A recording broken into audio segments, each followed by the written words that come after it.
Hello বন্ধুরা, আমি প্রীতম নিয়ে চলে এসেছি আরও একটা নতুন ভিডিও তোমাদের সঙ্গে শেয়ার করবো বলে। তো সপ্তমীর দিন আমরা চলে এসেছি মানকুণ্ডু স্টেশন থেকে নেবে ডিরেক্ট রানীমায়ের কাছে, তেমাথা শিব মন্দির রানীমায়ের কাছে। এখানে মণ্ডপটি গড়ে তোলা হয়েছে রাজবাড়ির আদলে। প্রতিবারের মতোই তেমাথা শিব মন্দিরের যে ট্যাগলাইন দেখুন, মাথা উঁচু করে আমরা তা প্রত্যক্ষ করছি। অপূর্ব সুন্দর মাতৃ প্রতিমা, বিশাল আকৃতির তার মুখমণ্ডল, নানাবিধ অলঙ্কারে তিনি সুসজ্জিত হয়েছেন।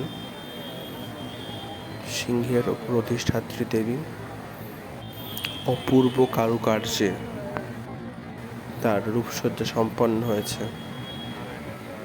আমরা দেখছি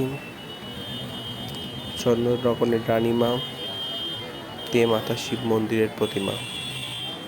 চন্দননগরের অন্যান্য প্রতিমায় আমরা যেমন সোলার সাজ দেখতে পাই, রানীমায়ের ক্ষেত্রে তা একটু অন্যরকম। আমরা রানীমায়ের ক্ষেত্রে ডাকের সাজ দেখতে পাই এবং অপূর্ব তার রূপসজ্জা এবং অন্যান্য প্রত্যেকটা প্রতিমার থেকে একেবারেই আলাদা এবং আকৃতিতে সর্বোচ্চ উচ্চতা আমাদের রানীমায়ের, যা প্রায় 35 ফুটের কাছাকাছি।